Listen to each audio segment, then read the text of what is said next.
Hello YouTube and welcome to another episode of X-Ray Tech, giving you an inside look at PC hardware. Today is a special and exciting video for the channel because this represents the ending of an era, the turning of a page for X-Ray Tech 2, because today we're going to upgrade our test bench. By now everyone should be familiar with the Xeon X5650 test bench that we've been using since the channel was born about this time last year. It's served us well through reviews of budget graphics cards and all kinds of other tests, even for a while serving as my video editing rig. As I'm far from done with the X58 platform, and I have an especially highly binned X5687 and a beefy CPU cooler lined up for an in-depth overclock and review of the absolute best performance this platform can give us, so keep an eye out for that in the near future. Back to today, I had noticed using some of the high-end graphics cards that I own, such as the 980 Ti, Vega 56, and Vega 64, that we haven't been getting the full extent of their ability. Something's been holding us back, and whether this has been the CPU itself or aging DDR3 1600 memory, I'm not sure. Either way, this video will see us solve that issue as we gain a new and valuable asset to the channel. Meet the parts going into the new test bench rig. What I've gathered today represents some of the best value parts on the market. First up, we have the Ryzen 7 1700 processor that Amazon was selling for only $159. This part comes with 8 cores and 12 threads at a TDP of 65 watts, and even more, it comes with a stock cooler that's both RGB and worth a damn. So much so that it can support overclocking to a surprising degree right out of the box. I can't believe the value I'm getting by buying the CPU at this price. RAM comes to us in the form of 2 8GB sticks of Corsair DDR4 3000 memory. RAM prices have been steadily dropping over the last several months to a manageable and stable price point. I bought this kit for $110, remembering full well what it would have cost me about $160 not so long ago. Pairing this CPU with an MSI X370 Gaming Plus was a no-brainer. I picked this board up on Amazon for $97. This thing comes with plenty of options, RGB support and compatibility, support for overclocking, and more. It pulls off a simple but attractive styling in black and red. Now finally, to assist us in the testing of future CPUs and to help round out our graphics card stable, I picked up a Powercolor Red Dragon RX Vega 56 for about $280 on eBay. This card features the same short PCB with a full-length 3-fan cooling design that its predecessor, the R9 Fury and Fury X cards from Sapphire, featured. Not only does this represent an efficiency in the manufacture of the PCB, the large cooler and free flow of air through the last third of the card's length means this beast maintains wicked cool temperatures and enables very healthy boost clocks. It's a design theme that I'm fond of, and one I hope to see adopted on a wider basis throughout the industry. I'm sure you've all heard enough of me talking for a while. Let's jump into the build for this PC. Our Kingston 120GB SSD and 2TB Firecuda SSHD will carry over to this new setup, and the old Corsair Graphite 600T is also going to be left behind in favor of a slim, mesh-fronted budget case that I picked up locally. This will allow us to free our PC from its dusty home on the ground and give it a nice spot on the desk. Now for the build. Enjoy.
Hopefully you enjoyed watching that build half as much as I enjoyed doing it.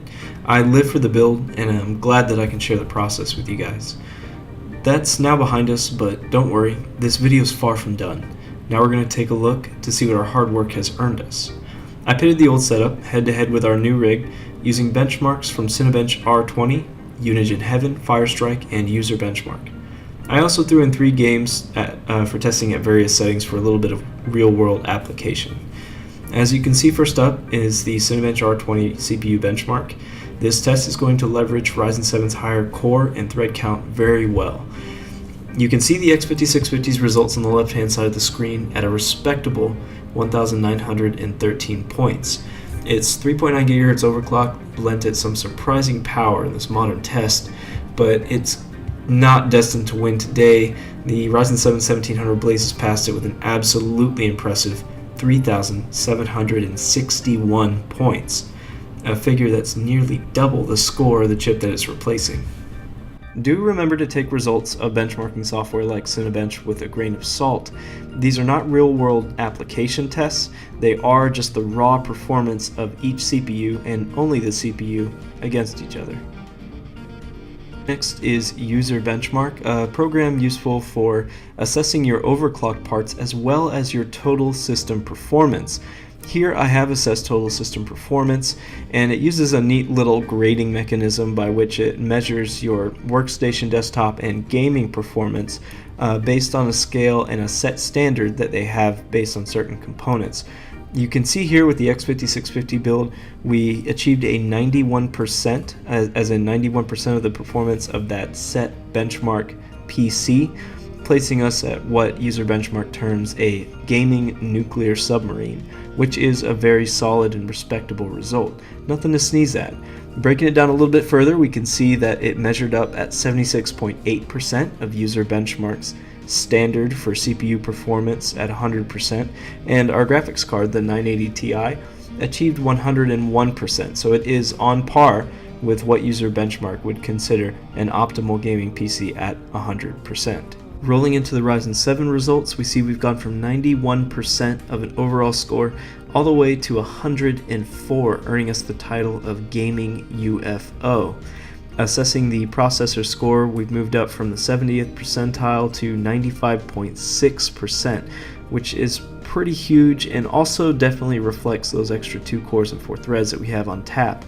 Our graphics score has gone from 101% all the way to 119, absolutely smashing through the performance of User Benchmark's standard PC build.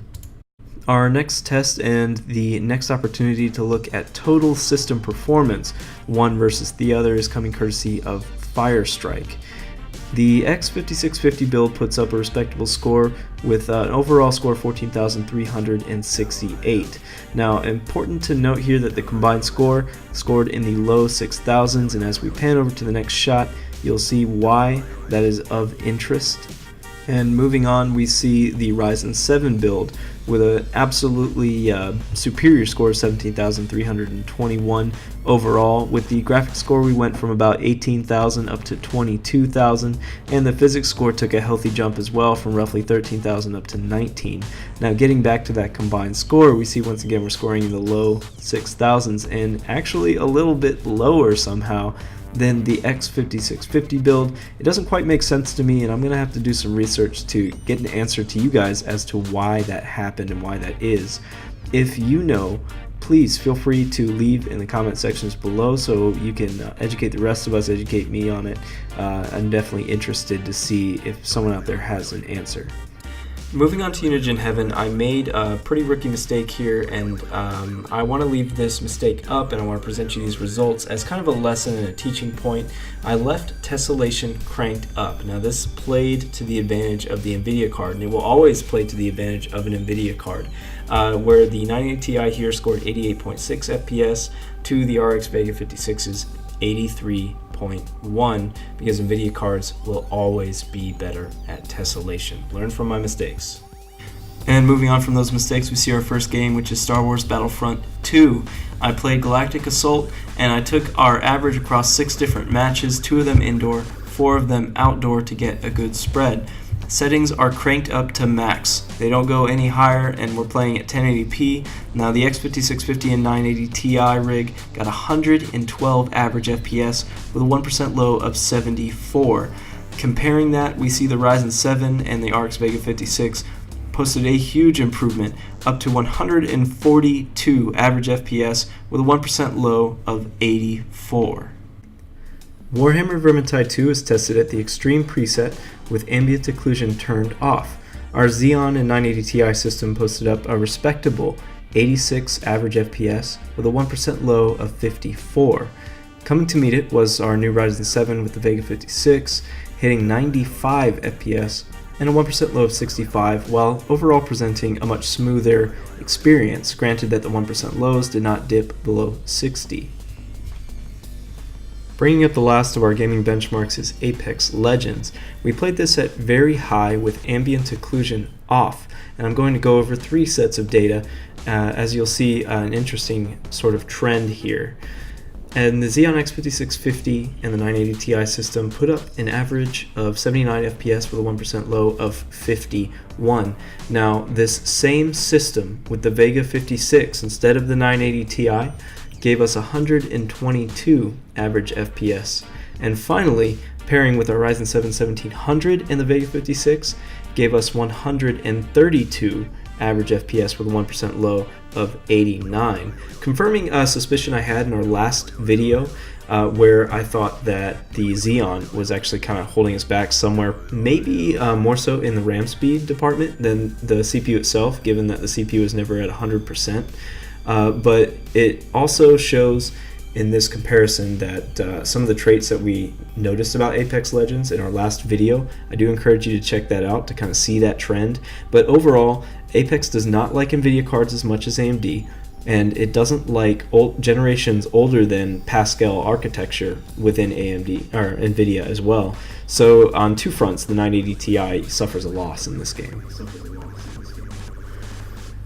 In conclusion, guys, this deal was just too good to pass up. I'm super stoked to have this new CPU, which will allow us to test greater heights of graphics card performance to their fullest extent, as well as this new graphics card, which in turn will allow us to test CPUs to a greater extent as it represents higher level performance.